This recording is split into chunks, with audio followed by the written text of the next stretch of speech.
Bismillahirrahmanirrahim. Assalamualaikum warahmatullahi wabarakatuh. Perkenalkan, kami dari kelompok 9 Biki Muamalah Kontemporer yang beranggotakan saya sendiri, Dina Aulia, Basihanor, Nobita Sari Rahmawati, dan dosen pengampu kami adalah Ibu Fitri Faizah MH. Di sini materi kami adalah mengenai kart dan hiwalah.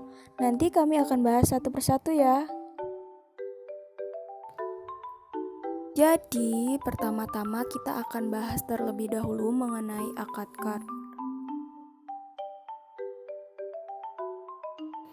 Pengertian kart secara harfiah berarti bagian-bagian harta yang diberikan kepada orang lain. Qard adalah bentuk masdar yang berarti memutuskan. Al-qard adalah sesuatu yang diberikan oleh pemilik untuk dibayar. Qard secara terminologi adalah memberikan harta kepada orang yang akan memanfaatkannya dan mengembalikan gantinya di kemudian hari. Menurut ulama Hanafiyah, qard merupakan akad khusus pemberian harta mitsli kepada orang lain dengan adanya kewajiban pengembalian semisalnya. Al-qard adalah penyediaan dana atau tagihan yang dapat dipersamakan dengan itu berdasarkan persetujuan atau kesepakatan antara peminjam dengan pihak yang memberikan pinjaman, yang mewajibkan peminjam dengan pihak yang memberikan pinjaman melunasi utangnya setelah jangka waktu tertentu.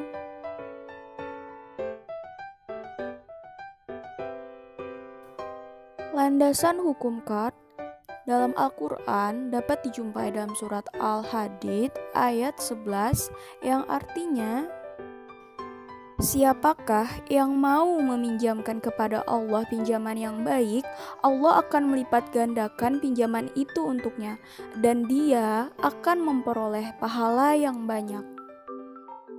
Setelah yang pertama adalah Al-Quran, yang kedua adalah hadis yang dimana diriwayatkan oleh Ibnu Majah yang artinya, Anas bin Malik berkata bahwa Rasulullah berkata, aku melihat pada waktu malam diisrakan pada pintu surga tertulis sedekah dibalas 10 kali lipat dan qard 18 kali.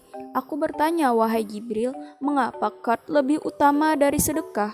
Ia menjawab, karena perminta-minta sesuatu dan ia punya, sedangkan yang meminjam tidak akan meminjam kecuali karena keperluan. Yang terakhir adalah ijma. Para ulama telah menyepakati bahwa al-qard boleh dilakukan. Kesepakatan ulama ini didasari tabiat manusia yang tidak bisa hidup tanpa dilandasi oleh sikap saling membantu dan tolong-menolong. Sekarang kita memasuki bagian rukun qard. Yang pertama ada mukrid, yaitu orang yang mempunyai barang untuk dihutangkan. Yang kedua adalah muqtarid, yaitu orang yang mempunyai hutang. Yang ketiga muqtarad, yaitu objek yang dihutangkan. Dan yang keempat adalah sigat, akad, yaitu ijab kabul. Selanjutnya yaitu syarat qard. Yang pertama adalah akad qard dilakukan dengan sigat ijab dan kabul. Yang kedua, kedua belah pihak yang terlibat akad harus cakap hukum dalam artian berakal balik dan tanpa paksaan. Yang ketiga, menurut kalangan Hanafiyah, harta yang dipinjamkan haruslah harta yang ada padanannya di pasaran. Yang keempat, ukuran, jumlah, jenis, dan kualitas harta yang dipinjam harus jelas agar mudah untuk dikembalikan.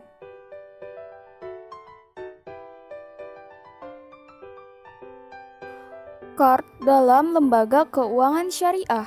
Akad berbentuk pinjaman yang diterapkan dalam perbankan syariah adalah qard dan turunannya qardul hasan. Qard biasanya digunakan untuk menyediakan dana talangan kepada nasabah prima dan untuk menyumbang sektor usaha kecil atau mikro atau membantu sektor sosial. LKS hanya sebagai wadah dalam menyalurkan dana umat, baik berupa zakat, infak, dan sedekah dalam bentuk qard, yakni pinjaman tanpa adanya keuntungan. LKS dalam hal ini memberikan penilaian yang berhak memperoleh pinjaman qard dan LKS tidak boleh menarik keuntungan yang diperjanjikan. Dalam qard ini, nasabah wajib mengembalikan dana kepada LKS sebesar pinjaman yang telah diperoleh, dalam artian LKS menerima kembalian modal dari nasabah. Selanjutnya adalah qard sebagai produk punding. Qard pada dasarnya adalah pinjaman yang sifatnya tabaruat. Akad qard bisa digeser menjadi akad tijari, sebagaimana pada akad tabaruat yang lain seperti wakalah, kafalah, hiwalah, dan wadiah. Akad qard boleh berubah dari akad tabaruat menjadi akad tijari disesuaikan pada ilatnya. Hukum pemberian pinjaman atau hutang untuk pengembangan usaha hukumnya adalah mubah, dan si peminjam boleh mengelola harta pinjamannya serta si peminjam boleh memberi imbalan kepada pemberi pinjaman atas dasar bonus atau inisiatif dari bank dan bukan permintaan dari pemberi pinjaman.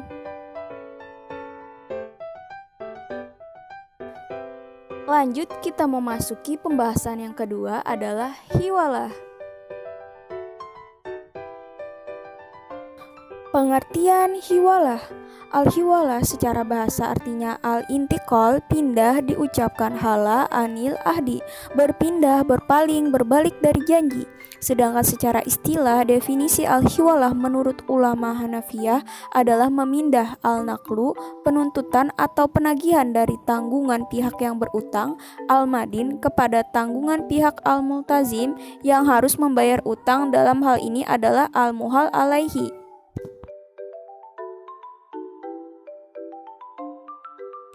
Landasan hukum hiwalah yang pertama adalah hadis. Pelaksanaan hiwalah menurut Nabi Muhammad SAW adalah dibolehkan. Ini sesuai dengan hadis Nabi sebagaimana hadis berikut. Dari Abi Hurairah bahwa Nabi Muhammad SAW bersabda, memperlambat pembayaran utang yang dilakukan oleh orang kaya merupakan perbuatan zalim. Jika salah seorang kamu dialihkan kepada orang yang mudah membayar uang, maka hendaklah ia beralih, terima pengalihan tersebut. Yang kedua ada ijma. Para ulama sepakat memperbolehkan hiwalah. Hiwalah diperbolehkan pada utang yang tidak berbentuk barang benda karena hiwalah adalah perpindahan utang. Oleh karena itu harus pada uang. Rukun hiwalah yang pertama adalah muhil, orang yang berutang kepada pihak yang haknya dipindahkan. Yang kedua adalah muhal, orang yang menerima pemindahan hak pemberi pinjaman yaitu pemilik piutang yang wajib dibayar oleh pihak yang memindahkan utang. Yang ketiga adalah muhal alaih, penerima akad pemindahan utang. Yang keempat adalah piutang milik muhal yang wajib dilunasi oleh muhil, objek hukum akad pemindahan utang. Yang kelima adalah piutang milik muhil yang wajib dilunasi oleh muhal alai dan sigat, ijab dan kabul. Syarat-syarat hiwalah. Yang pertama, adanya kerelaan para pihak yang melakukan akad. Yang kedua, piutang muhal harus diketahui dengan jelas baik itu mengenai jumlah maupun jenisnya. Yang ketiga, hutang muhal alai harus bersifat lazim. Yang keempat, adanya kesamaan jumlah hutang muhil kepada muhal dan piutang muhil kepada muhal alai. Aplikasi hiwalah di lembaga keuangan syariah. Dalam praktek perbankan syariah, fasilitas hiwalah lazimnya untuk membantu supplier mendapatkan modal tunai agar dapat melanjutkan usahanya. Bank mendapat ganti biaya atas jasa pemindahan hutang. Untuk mengantisipasi kerugian yang akan timbul, bank melakukan penelitian atas kemampuan pihak yang berhutang dan kebenaran transaksi antara yang memindahkan hutang dengan yang berhutang. Karena kebutuhan supplier akan dilikuiditas, maka ia meminta bank untuk mengalih piutang. Bank akan menerima pembayaran dari pemilik proyek.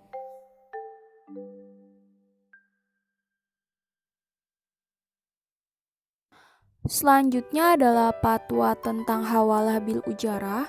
Ketentuan akad hawalah bil ujarah hanya berlaku pada hawalah mutlaqah.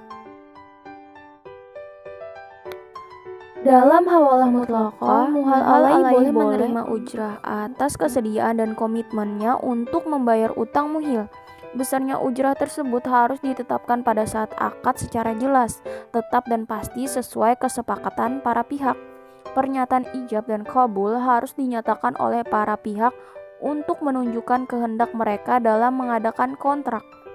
Akad dituangkan secara tertulis melalui korespondensi Hawalah harus dilakukan atas dasar kerelaan dari para pihak yang terkait. Selanjutnya ada pembahasan yang terakhir, yaitu mengenai apakah tabungan itu termasuk akad qard atau wadiah. Ya, di sini berdasarkan pendapat yang kuat, sudut pandang fikih menyatakan tabungan bank adalah utang, bukan titipan dalam kurung wadiah. Hal ini karena dua alasan. Pertama, hakikat syar'i, uang sejalan dengan definisi utang, menyerahkan uang kepada orang lain untuk dimanfaatkan dan mengembalikan gantinya. Yang kedua adalah tanggung jawab, menjamin secara mutlak, baik karena kelalaian bank atau di luar itu. Aturan ini sejalan dengan akad utang piutang, berbeda dengan titipan yang berpijak kepada prinsip penerimanya orang yang dipercaya, sehingga dia tidak bertanggung jawab kecuali bila melanggar atau lalai. Diperkuat oleh pendapat Syekh rahimahullah menjelaskan, engkau sudah tahu bahwa menyimpan beberapa dirham di bank itu bukan disebut wadiah, namun akad sejatinya adalah qard, meminjamkan. Yang disebutkan oleh orang-orang bahwa akad tersebut adalah wadiah itu keliru. Jika engkau menyerahkan uang pada bank, apakah bank itu menjaga uang tadi sebagaimana adanya, sampai nanti diminta kembali juga bentuknya seperti itu? Ataukah bank menggunakan uang tadi terlebih dahulu? Tentu bank akan masukkan dalam tabungan dan akan menggunakannya. Kesimpulannya, hakikatnya akad itu adalah qard, meminjamkan, bukan wadiah, yaitu menitipkan. Baik, itulah sedikit pembahasan mengenai qard dan hiwalah. Kami memohon maaf jika ada kesalahan dalam penyampaian atau penulisan. Semoga ilmu ini bermanfaat untuk kita semua. Wabillahi taufiq wal hidayah. Wassalamualaikum warahmatullahi wabarakatuh.